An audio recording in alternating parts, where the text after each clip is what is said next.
Magandang umaga mga ka-Vstop. Sa oras na ito, atin namang ibibigay ang update patungkol sa panahon.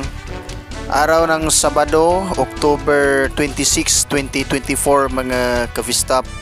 Update na naman tayo sa bagyong papalapit at kay bagyong Christine na patuloy nang lumayo sa ating kalupaan sa Pilipinas.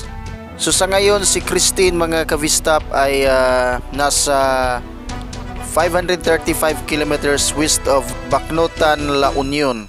Outside par na po yan mga ka-Vstop. Meron pa rin ito maximum sustained winds of 95 kilometers per hour near the center with gustiness or bugso of up to 115 kilometers per hour. Patuloy ang movement nito west-southwestward at 25 kilometers per hour mga ka-Vstop. So ngayon may minomonitor na naman ang pag-asa na isang tropical storm na mga ka-Vstop. So base sa ibinigay na data ng pag-asa mga ka-Vstop, ang bagyong paparating ay pinangalan ng si Leon. Ngunit ito ay may international name na Kong Ray at ito ay patuloy na lumalapit sa ating bansa.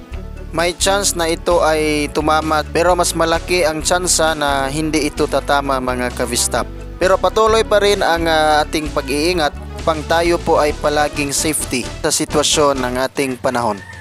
Yan lang muna mga ka-Vstop. Salamat sa panonood.